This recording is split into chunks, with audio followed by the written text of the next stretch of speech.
Hello everyone. In last video, I was discussed the fourth chapter and that mechanism of drug action. So in this video, I will discuss the factors modifying drug action. First upon the different factors of modifying drug action. तर कोणकोणते factor जे काय करतात ड्रगचे action modify करतात. तर त्याचे आपण firstly in list कोणकोणते फॅक्टर आहेत ते पाहू. First is age, second body weight, third sex, fourth presence of disease, fifth route of administration, sixth time of administration, seventh generic factor, 8 emotional factor, 9 metabolic disturbance, 10 cumulation, 11 drug interaction, 12 addictive effect, 13 synergism, 14 antagonism, 15 drug tolerance, and last is the drug dependence. So these 16 are the factors of modifying the drug action, the factors which modifying the drug action. So these 16 factors in which first age, first is age. तर वय कसं ड्रगची action modify करतं. तर आता प्रत्येक वेळेस आपण डॉक्टरांकडे गेलो की डॉक्टर फर्स्टली काय करतात, पर्सनचं एज विचारतात, त्याचबरोबर त्याचं बॉडी वेट विचारतात आणि नंतर काय केला जातो, डोस दिला जातो. So first is age. Metabolic and excretory systems are not well developed in infants. तर ज्या पण लहान इन्फंट्स मग स्मॉल चाइल्ड्स, जे पण लहान मुलं आहेत त्यांच्या मेटाबॉलिक अँड एक्सक्रिटरी सिस्टम, जे पण मेटाबॉलिझम होतं आपल्या बॉडीमध्ये, त्या जे ऑर्गन मेटाबॉलिझम करतात ते ऑर्गन्स, आणि दुसरं म्हणजे एक्सक्रिटरी सिस्टीम, जी पण एक्सक्रिटरी सिस्टीम आहे, किडनीचे पार्ट्स, ते टोटली डेव्हलप झालेले नसतात, फुल्ली डेव्हलप झालेले नसतात लहान मुलांमध्ये. So metabolic and excretory systems are not well developed in infants. लहान मुलांमध्ये मेटाबॉलिक ऑर्गन आणि एक्सक्रिटरी सिस्टीमचे जे पार्ट्स आहेत ते प्रॉपरली डेव्हलप झालेले नसतात. So dose in paediatric and geriatric patient has to be adjusted. त्याच्यामुळे पेडियाट्रिक आणि जेरियाट्रिक, अडल्टचा आणि लहान मुलांचा जो पण डोस आहे तो काय केलेला असतो, ॲडजस्ट केलेला असतो. जे पण पेडियाट्रिक्स असतात आणि जेरियाट्रिक असतात, लहान मुलं आणि ॲडल्ट्स, जे पण अडल्ट्स आहेत त्यांचा डोस काय केलेला असतो, ॲडजस्ट केलेला असतो. लहान मुलांचा डोस स्मॉल असतो, अडल्टचा डोस मोठा असतो as compare to small childs. नंतर next, childrens are more sensitive CNS depressant. जे पण चिल्ड्रन्स असतात, लहान मुलं असतात, त्यांचं काय, ते खूप सेन्सिटिव्ह असतात, are more sensitive to CNS depressant. त्यांचं जो पण ब्रेन आणि स्पायनल कॉर्ड आहे, जे सीएनएस आहे, सेंट्रल नर्वस सिस्टीम, ते काय होते, खूप सेन्सिटिव्ह असते, पटकन काय होते, डिप्रेस होते. Next point, infants below 1 year do not have fully developed enzymes that metabolize drug. 1 वर्षाच्या खालील, 1 वर्षापेक्षा जे पण 1 वर्षाच्या आतील जे पण मुलं असतात, त्यांची जी पण मेटाबॉलाइज एन्झाइम असतो, जो काय करतो, मेटाबॉलिझम करतो फूडचं, जे पण आपण खाल्लंय म्हणा किंवा टॅबलेट घेतो, त्याचं जे पण मेटाबॉलिझम आहे, जे एन्झाइम्स करतात, ते एन्झाइम्स काय झालेले नसतात, फुली डेव्हलप झालेले नसतात. त्याच्यामुळे त्यांच्यामध्ये मेटाबॉलिझम काय होत नाही, प्रॉपरली होत नाही. This must be consider while calculating optimum doses for infants. Next, in aged individuals, the normal dose may prove to be excessive due to their inability to metabolize drug. तर जे aged individuals आहेत, जे aged persons आहेत, जे adults आहेत, तर त्यांचा जो नॉर्मल डोस आहे तो एक्सेसिव्ह म्हणून काय झाला आहे, होऊ शकतो, खूप आहे असं. का, due to their inability to metabolise drug. त्यांची जी इनॅबिलिटी आहे ड्रगला मेटाबोलाइज करायची, त्याच्यावरून जो पण त्यांना डोस देतो आपण अडल्ट्सला किंवा एजेड पर्सनला, तो डोस एक्सेसिव्ह म्हणून प्रूव्ह होऊ शकतो किंवा प्रूव्ह केला जाऊ शकतो. कारण का, due to inability to metabolise drug. त्यांची जी इनॅबिलिटी असते ड्रगला मेटाबोलाइज करायची, त्याच्यावरून. So these 4 points are under the age. Second factor is the body weight. तर प्रत्येक वेळेस काय केलं जातं, मोस्ट ऑफ जे पण लहान मुलं आहेत त्यांचं काय केलं जातं, आधी वेट केलं जातं. डॉक्टरांकडे तुम्ही गेले, एखादा मुलगा आजारी आहे तर फर्स्टली काय करतात, त्याचं बॉडी वेट चेक करतात किती आहे, आणि अकॉर्डिंग टू बॉडी वेट काय केलं जातं, त्याला ड्रग दिला जातो. The dose of drug is mention in terms of mg/kg body weight. मग डोस कशा प्रकारे दिला जातो? मग डोस देताना mg/kg, म्हणजे तुमचा जो डोस असतो तो मिलीग्राममध्ये असतो आणि kg म्हणजे मध्ये तुमचं बॉडी वेट असतं. So the dose of drug is mentioned in terms of mg/kg. त्याच्यामुळे जो पण डोस आहे तो कशामध्ये दिला जातो? mg/kg असं दिला जातो. डोस mg मध्ये देतात आणि त्याचं बॉडी वेट काय केलं जातं तिथे कन्सिडर केलं जातं. Next, dose of drug related to body weight or age. जो पण डोस आहे तो कशाशी रिलेटेड आहे? त्या पर्सनचं बॉडी वेट किती आहे आणि त्याचबरोबर त्याचं एज किती आहे. त्या पर्सनचं बॉडी वेट किती आहे आणि त्याचबरोबर त्याचं वय काय, त्याच्यावरून त्याचा डोस काय केला जातो? सिलेक्ट केला जातो, त्याला तो डोस दिला जातो. Next, body weight based formula. मग आता बॉडी वेट काय करू शकतो तुम्ही या फॉर्म्युल्यावरून काढू शकतो. फॉर एक्झाम्पल त्याच्यामध्ये फर्स्टली क्लर्क्स फॉर्म्युला. मग याच्यामध्ये कोणता फॉर्म्युला ज्याने तुम्ही बॉडी वेट कॅल्क्युलेट करू शकता? तर that's name is a Clark's formula. Clark's सायंटिस्टचं नाव आहे. Clark's formula. Child dose is equal to weight of child dose काढता येतो तुम्हाला, त्याचबरोबर अडल्ट डोस पण काढता येतो क्रॉस मल्टिप्लिकेशन करून. First is a child dose. मग child dose is equal to weight of child. एखाद्या मुलाचं काय केलं जातं? वेट कन्सिडर पाहिलं जातं. Weight of child. जे पण एखादा मुलगा आहे, एखाद्या मुलाचं वजन केलं जातं. फॉर एक्झाम्पल त्याचं वजन भरलं 10 kg, 10 किलो त्याचं वजन आहे. मग तिथं वेट ऑफ चाइल्ड तिथं 10 ग्रॅम येईल, डिवायडेड बाय 70. मग 70 अडल्टचं वेट असतं, divided by 70 into adult dose. मग अडल्ट डोस जो असेल तो फॉर एक्झाम्पल पॅरासिटामॉल घेतलं तर 500 mg. आणि जे पण फायनली आन्सर येईल ते काय होईल? आपला चाइल्ड डोस असेल. ओके, काय?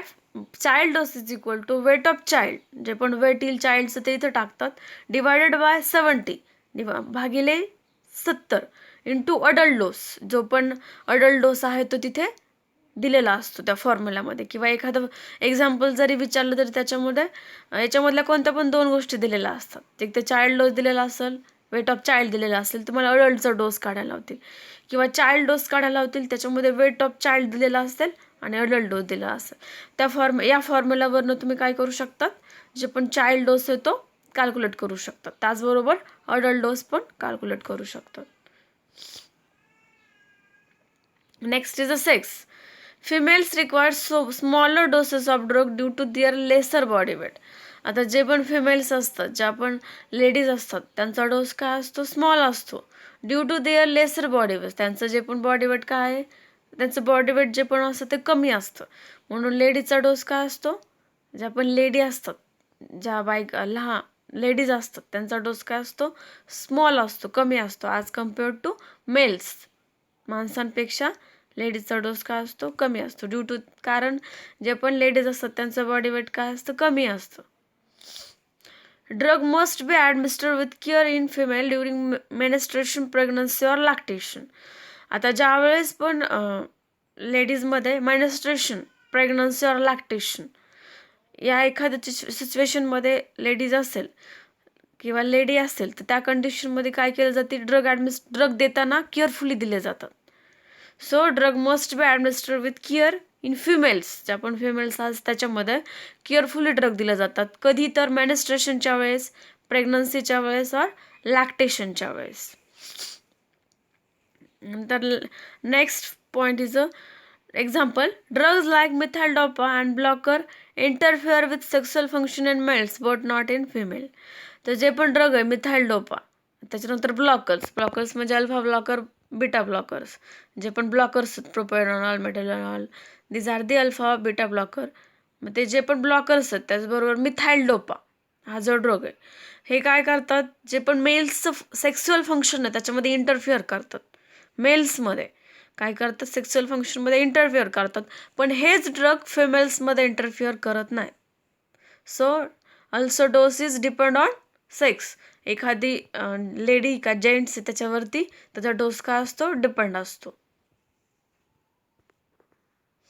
Next is a presence of डिसीजमध्ये काय?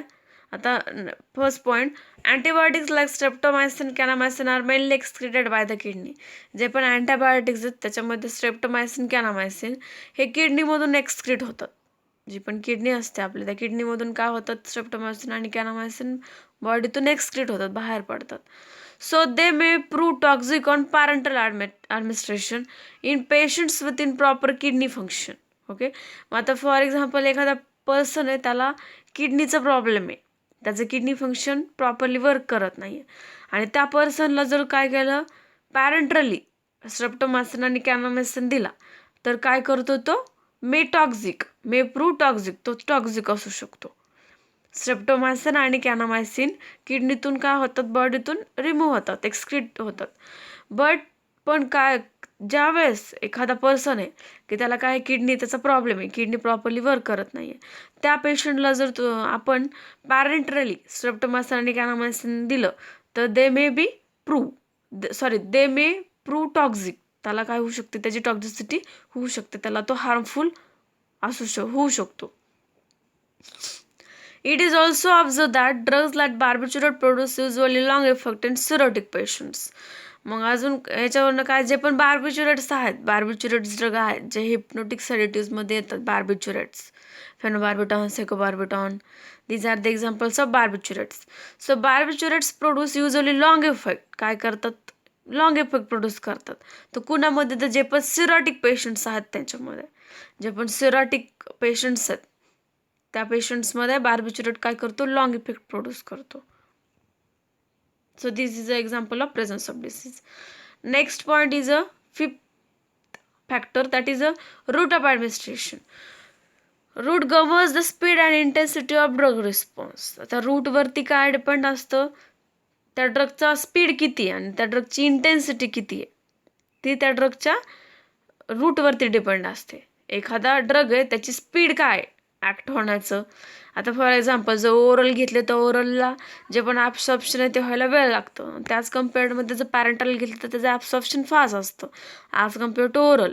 So route governs the speed and intensity of drug response.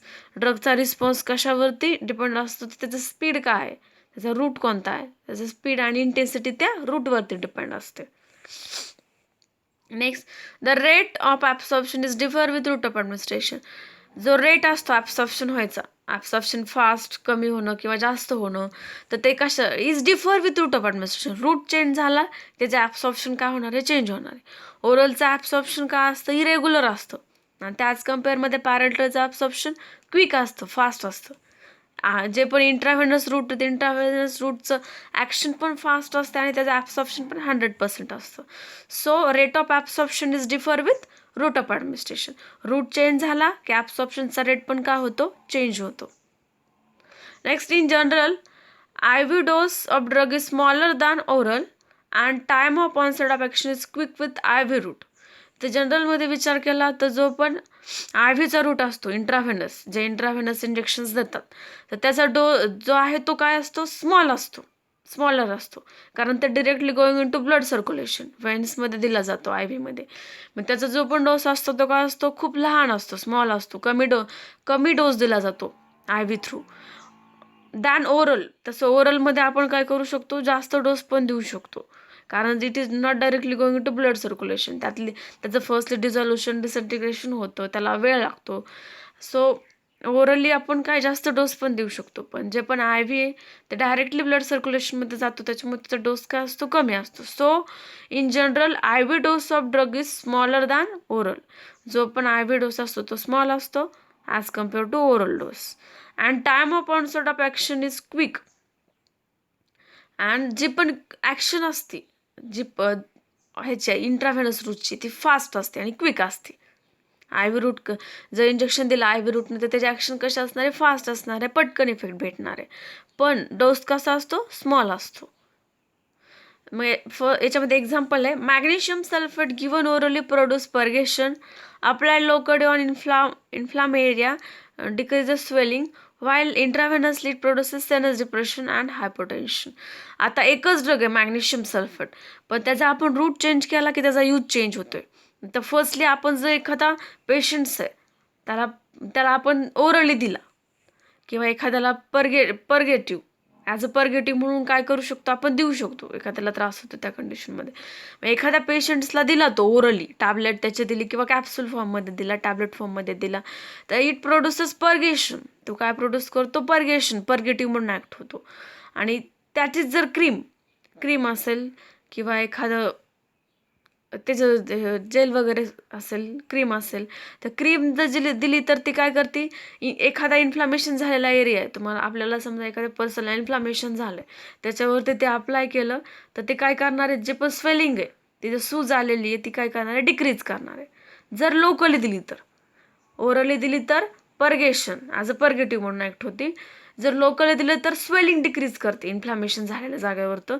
आणि जर आय व्ही थ्रू इंट्राव्हेनसला दिलं तर काय करते, इट प्रोड्युसेस सेनस डिप्रेशन, काय करतं, ब्रेनला स्पायनल कॉर्डला डिप्रेस करतं आणि त्याचबरोबर हायपोटेन्शन BP पण काय करतो, कमी करतो. म्हणजे एकाच ड्रगचे 3 यूज असतात. जर ओरली दिलं तर ॲज अ सेडेटिव्ह, त्याच्यानंतर लोकली दिलं तर decrease swelling, I V through दिलं तर it produces sinus depression and hypotension.